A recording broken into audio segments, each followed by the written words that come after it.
So now I'm going to introduce Gillian Keating, who's President of the Cork Chamber of Commerce. You must be sick of looking at me at this stage and seeing me up there, but I promise I won't go on for too long. I wanted to tell you something today, and that's that it gets better. It gets much better. I bet it's not often that you hear that. I bet you usually hear things like, oh, you have it quite good now, wait until this happens, or wait until you go there, or wait until you see that person. We've all heard it before.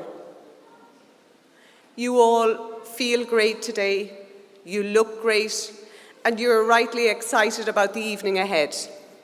But it's going to get better. Today is the day when, for many of you, you can begin the incredibly fun, exciting and challenging process of discovering your destination and what a roller coaster ride that can be. There is much focus in recent years on lamenting what could have been. We often hear people talk about these challenging times, the economy's not what it used to be, high unemployment, depressed markets, as if we left some wonderful paradise and we are now in a land void of opportunity, excitement and energy. This could not be further from the truth. You guys are incredibly lucky.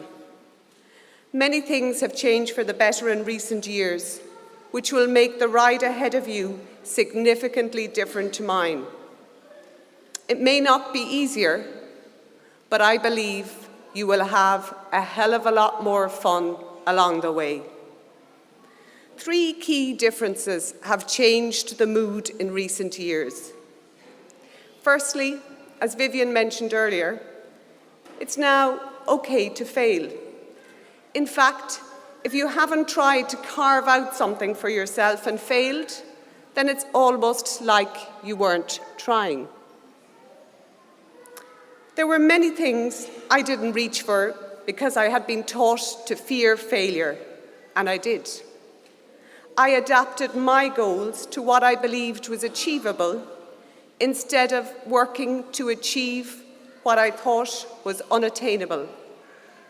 It is only in recent years that I have learned to imagine what I could be if I wasn't afraid, and to truly work for that. I no longer close my eyes waiting for the roller coaster ride to be over. I keep my eyes wide open. I lift my hands right up in the air, and I'll enjoy the ride for all it's worth. My advice to you is to never be constrained by what you believe is realistic.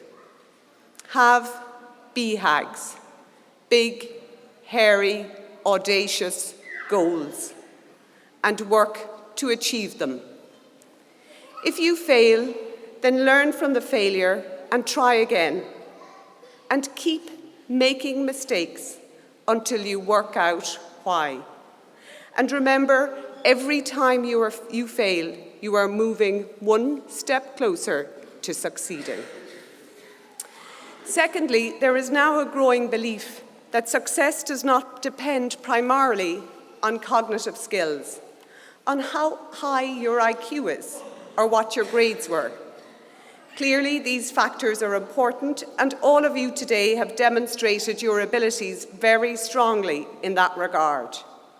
But there is now a real awareness that what matters equally as much is a very different set of skills and qualities, like persistence, self-control, curiosity, conscientiousness, grit, and self-confidence. These are some of the qualities that make up character, and character, more than anything else, will drive and accelerate your success. These qualities and skills are learned in life and part of life, but not by passively observing life, but only by being very much a part of it. By working to achieve your BHAG, by interacting with others, listening to their view, and looking outside your own world from time to time, will you develop your character? I have been fortunate in this regard. I've benefited from the most wonderful friendships while in college and schools just like you.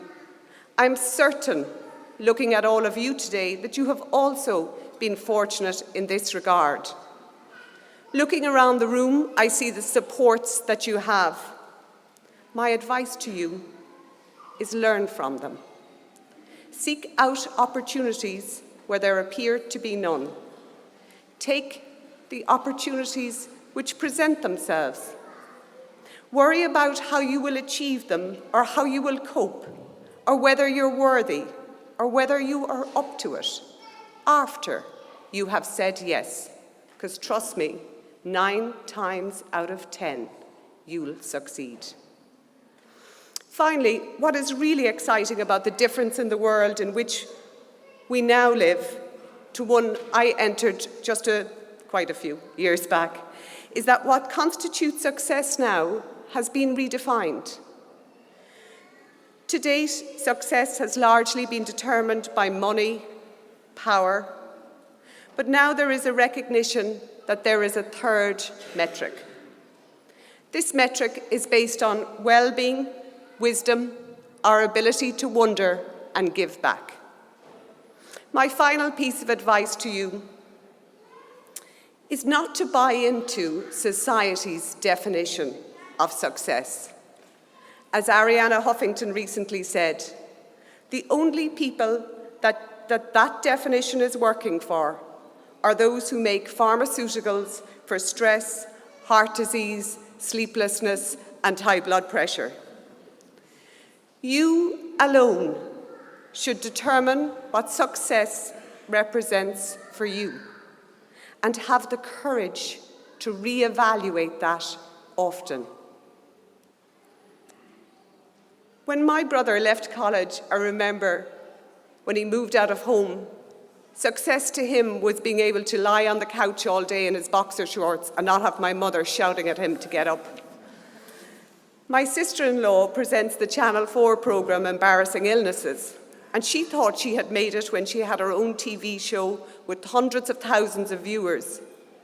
However, on a trip back to Cork, a customs officer at Cork Airport stopped her. She expected him to ask for her autograph and smiled and was all girly as we do.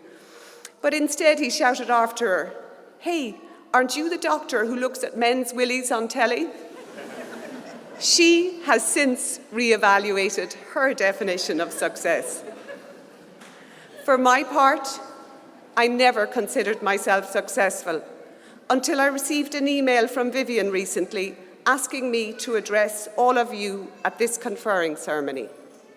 And this, for me, represents success today. Today is also an incredible day for all of your parents, partners, teachers, and employers who have supported you over the last while through your studies. Remember, love, consistency, and support are at the end of the day the best guarantees of a good life. All the rest is fluff. Thank you. Enjoy your evening.